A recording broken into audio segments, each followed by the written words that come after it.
Welcome to the first episode of Soccer Unscripted, the podcast where we deep dive into the world of soccer from every angle. Whether you're a seasoned fan or just getting to know the sport, this is your go-to place for all things soccer. I'm your host, Daisy Vigueras, and I'm a lifelong soccer fan. I'm here to explore the conversations, debates, and moments that make this sport so captivating. I'm thrilled to introduce today's guest, Luis, a seasoned soccer coach with a wealth of experience both on and off the field. Luis has dedicated over a decade to coaching, including 11 years at the club level and a notable 4-year stint as an assistant coach at CSUN, where he helped guide the team to success.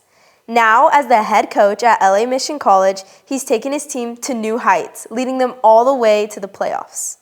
In this episode, we'll be diving into Luis's approach to coaching, especially in the developmental phase. We'll discuss his coaching philosophies, the key principles that guide his team, and the mantras that motivate both himself and his players. We'll also explore his thoughts on player development, what it takes to build a strong team, and how to overcome the challenges that come with coaching at different levels of the game. So let's get into it and hear from Luis on what it takes to shape the next generation of soccer talent.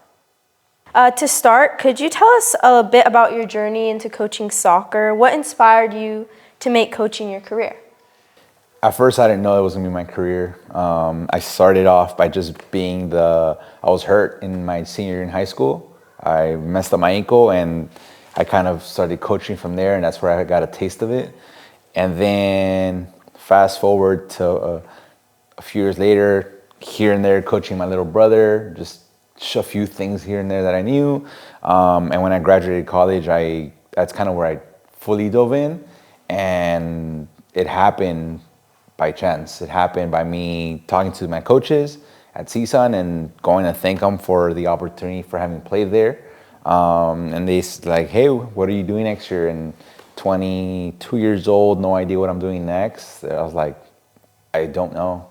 And like, come be on the staff with me. And I thought about it. I asked my parents. I talked to some of my mentors, and they said it's a great opportunity that a Division I doesn't just come on anybody. Like, you should take it. It was a volunteer position, but for me, it was a opportunity to learn a lot. Yeah, no, that sounds great. And well, the next question, you've had a rich experience as a player at CSUN and as a coach, both at the collegiate and club level. So how have those different roles shaped your coaching approach today?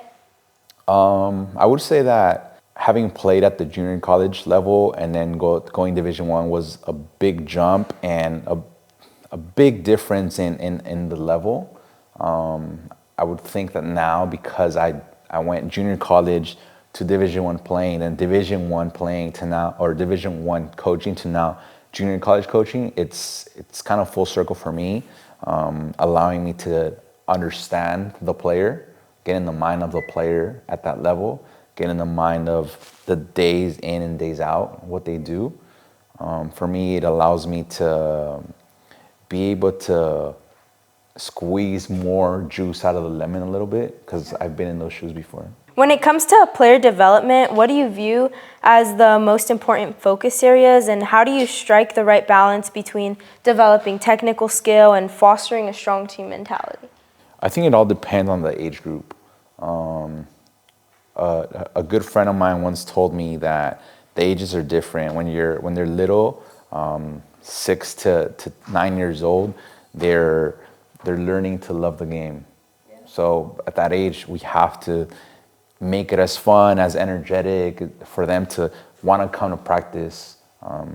Then 10 to about 12, they're learning to train. So yeah, they might have some habits, but that 10 to 12 age gap, now they're learning to train, like what's the right way to do this or do that.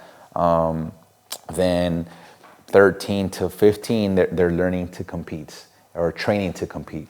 And that's where it gets a little bit more competitive, and it should. Not just the kid, but also the parent, and the parent understand that. And then from 16 on to college, it should be trained to compete and compete to win. I think if it gets flipped around where they're 6 to 9 years old and you're competing to win, that kid's gonna get burnt out and no longer fall in love with the game, and all of a sudden that kid who may have had a little bit of talent does nothing with it because that kid wants nothing to do with it because he's burnt out from all the you gotta win, the car ride home, why didn't you play well, why this? So I think every age group has a specific category on what they need to do and learn. And I think I've done a good job for myself and with my teams to kind of stick to that and from that kind of grow. Obviously, there's gonna be moments where you want to get a result or whatever, but like it's always in what's best for that athlete. Yeah, when it comes to player development, it is really more than just technique and tactics. A well-rounded athlete is probably key to success, like both on and off the field. So with your experience at both the club and college levels, how do you approach developing young players? What key qualities do you focus on to help them grow both on and off the field? I think it's important for players to have the right mentality. I think that if they have the right mentality, everything else will fall into place. So I talk about mentality a lot with all the teams that I have, whether it be a mental toughness, be a physical toughness, be tactical toughness. I think the mental aspect is huge. And if a player is able to have the right mentality, which just means, depending on the age group, like little kids, their mentality could just be showing up, having fun, and competing. And for kids, they don't care about tactics, they don't care about technique. They could learn it while they're doing it, but that's their mentality. Teenagers, their mentality is a little bit different. They think more of, I need to win this so that this happens. And with them, sometimes the tactical part is a little bit more important than something else. So to me, the mentality aspect is a huge piece for an athlete to be able to continue to climb in the realm of and reach their goals. Yeah, and with your players, how would you say you develop that mentality aspect? Do you put your influence on that through your coaching? Do you have them obviously develop their own mentality to the game? I think it's different with every player. I think every player's got to be touched in a different way so that they could get that. Some people, they just need to know how to lead better, and my job is to help them become leaders so that they could then lead that next group. Or a player is lacking confidence and that player is not ever going to lead another group, but when that player is confident, he makes others around him better. So I think a lot of it has to do with understanding the player. At Mission, a lot of it individual meetings. They come to the office and we just chat about what's going on. At the youth level, it's a little bit different. So I made it important that I had to go and talk to my players on the one-on-one, just kind of like see where they're at, so that they could see that I care, and so that I could get a better sense of where they're at. I think that always just makes it easier to be able to get to that mentality and see what buttons need to push. Some kids react well when you get after them and scream at them. Other kids shut down. You can't coach those kids the same way. So that's how I've learned to hit the right buttons to hopefully improve the mentality. And I know you mentioned the college that you coach for, you're the head coach, and you led them into the playoffs this year. It's a great accomplishment.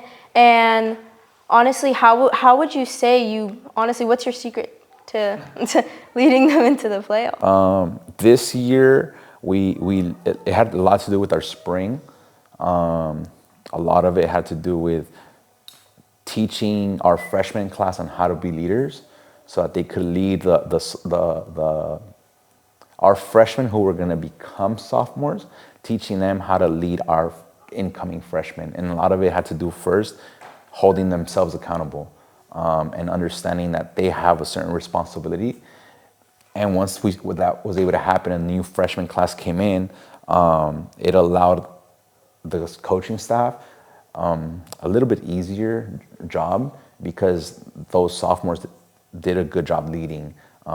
They learned from the previous class on what was good, what was bad, what they wanted the year to be like. And a lot of it, we spoke this year for and we said, sophomores, whatever you put into it, you're gonna get back. And they did a very good job leading the freshman class, on the field, in the classroom, outside socially, and it became a really tight group. And I think that's what allowed this class and this team to be able to get to playoffs, something that hadn't been done in a while.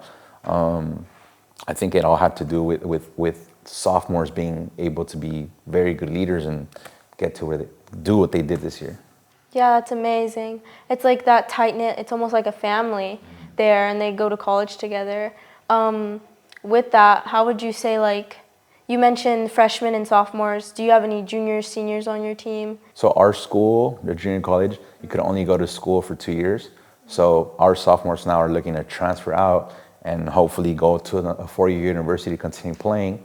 And that's where there'll be juniors and seniors at those places. And do you have like a specific mantra or philosophy that you live by? Something that a coach told you once, or just something that you've developed on your own? At Mission, we always talk about leaving it better than you found it. I think it's important for the athletes to feel a certain level of responsibility. And so far, every team we've had has had a significant imprint into what we've been building over the last 3 years. So before, school wasn't a priority with Mission. And when we came on, that was like a big thing for us. Like we wanted players to buy into the academics, and we could say that we've had a lot of our athletes get 3.5 GPAs or higher, which for us, even though on the field we weren't getting the results, it was huge for us. And now that's just common practice where athletes are in study hall competing to get a better grade. And we've seen that now transfer over to the field. And it happened by previous classes taking care of what they had to in the classroom. So now our freshmen, they see those sophomores and they're like, I want to be like him. I want to get those honors. I want to be recognized that way. And those guys end up transferring to a 4-year, and now it leaves our freshmen with like a certain level of hunger to want to achieve those things, because those guys that left it better than what they found it.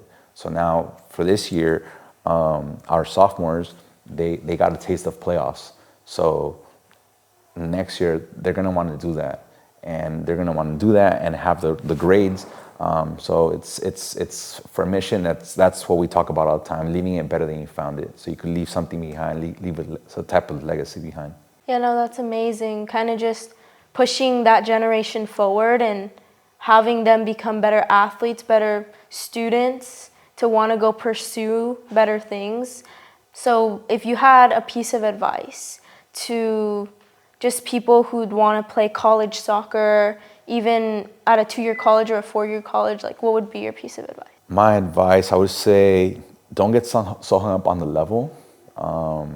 Players, everybody wants to play Division I, and it's nice. Division I gets to travel, they get the nice gear, but ultimately, like, the school aspect of it, that's what you're looking for. And there's so many schools out there. I think we did a thing with our team recently where I think there's like 1,300 schools for men to play in all over the country.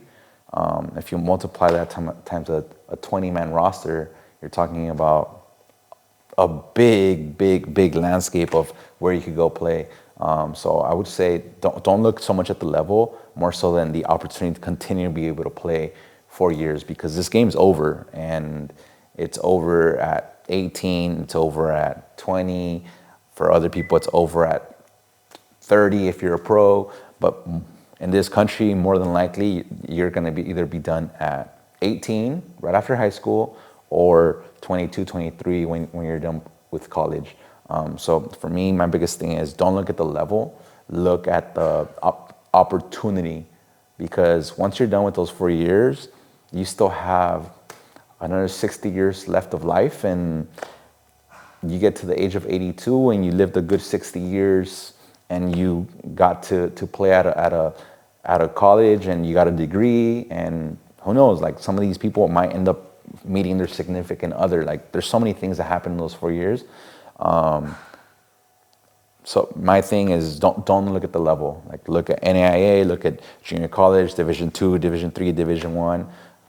If you love the game and you want to continue playing, like don't get so strung up on Division I or nothing. Like there's so much out there and so many opportunities. No, yeah, and honestly, that's something that I tell myself, not directly, that rejection is just redirection. And that if you don't end up at the place that you've always dreamed of, or it's just a way for you to redirect, to build on that, and to get back to the place that you wanted to go, or find new outlets, better things for yourself. So you've shared some great insights into how you nurture both technical and mental aspects of player development.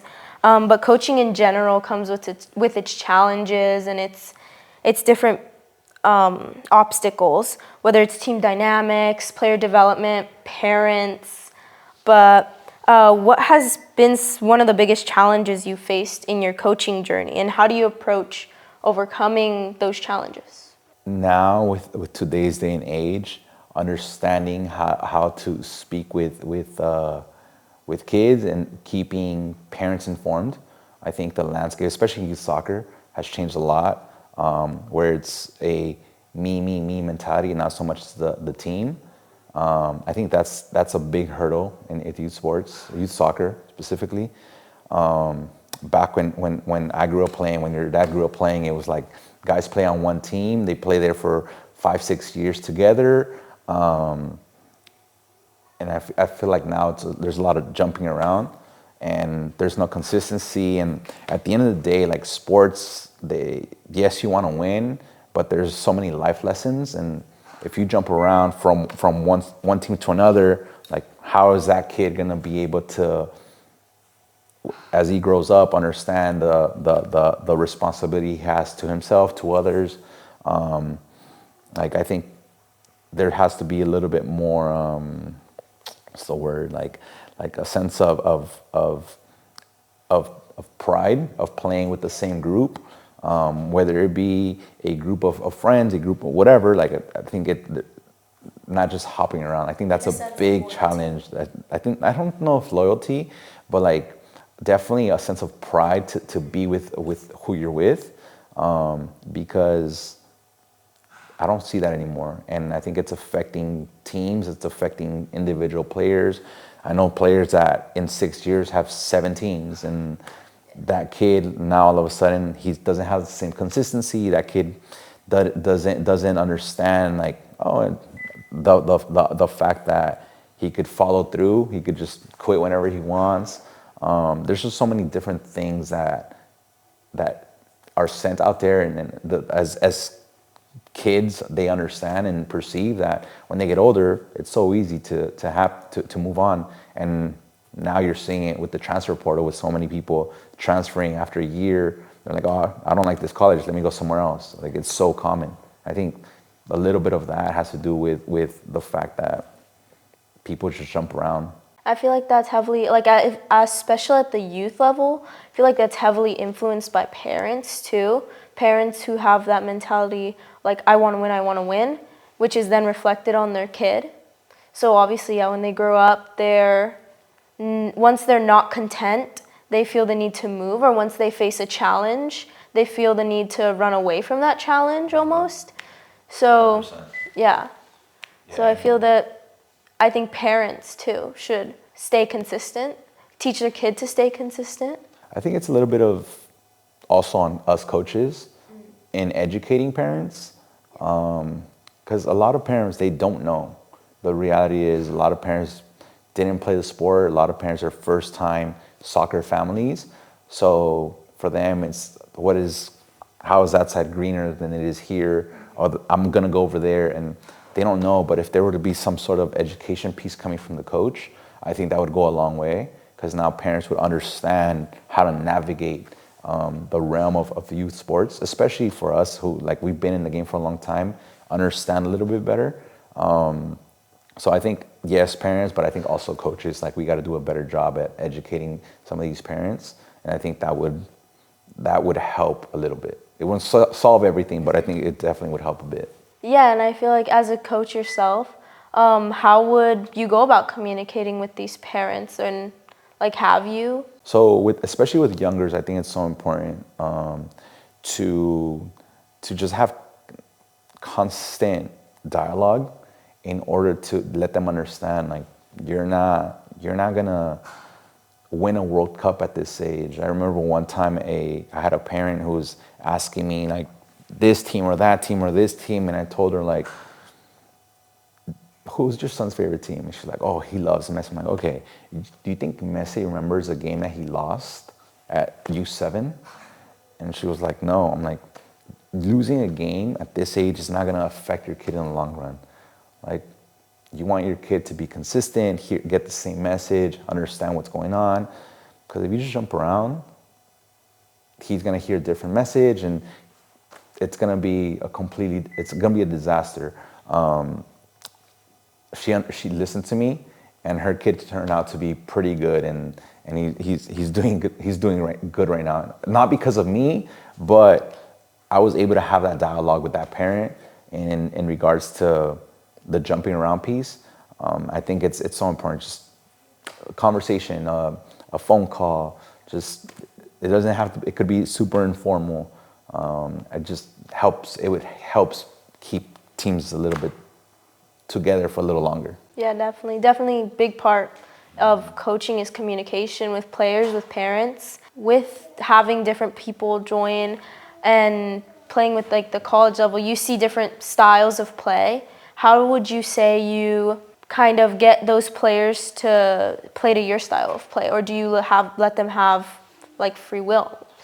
I think it starts during the recruiting process.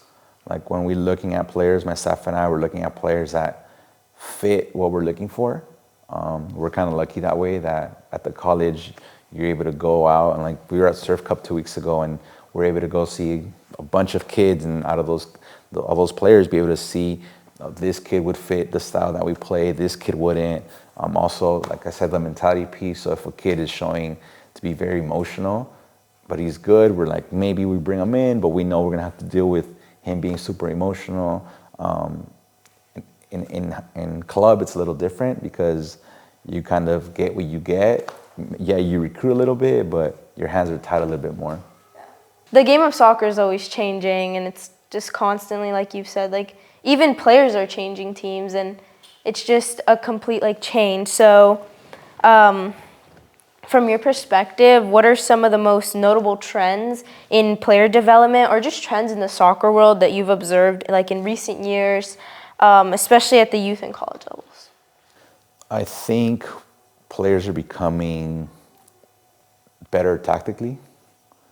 I think the game overall, like even at the pro level, is becoming a lot more rigorous and very specific. You need to do this, do that. I think that's the biggest change. I see it with the youngers. Players doing certain rotations at 9 years old that maybe like a 15-year-old team should be pulling off. So I think that's kind of taking away from, like you said, the free will. I think that's the biggest thing. I would like it to be a little bit more free flowing, but I understand, like, it has to it's due to the landscape. Like, every coach from youngers all the way to the college, you have to win. Like, that's the expectation from parents, from whoever's paying the team. Nobody wants to pay and feel like they're paying for a losing team. So the styles are making that change a little bit. Whereas before, like, you could have players that could lose the ball and it was okay as long as they could play. I think that's kind of going away a little bit from coaches because of the demand. As we wrap up today's interview, I'd want to ask you, what goals do you have for the future, whether that be in your career, for the college? The goal at the college for sure is, now that the team got a taste of playoffs, is be able to be playoff contenders every year, and with time be that team that when you see on the schedule, you're like, that's the team to beat. That's a team that's gonna give us a hard challenge and be able to compete for state titles. That's the goal with time. It's gonna get us. We're not there yet, but that's definitely the goal a few years down the line. Yeah. And then family, we have another baby coming along, so like my mind is with that right now, and to be able to spend time with family. That's a big goal of mine. Yeah, no, congrats on the baby. And I see, from what you've told me, I see the college going far.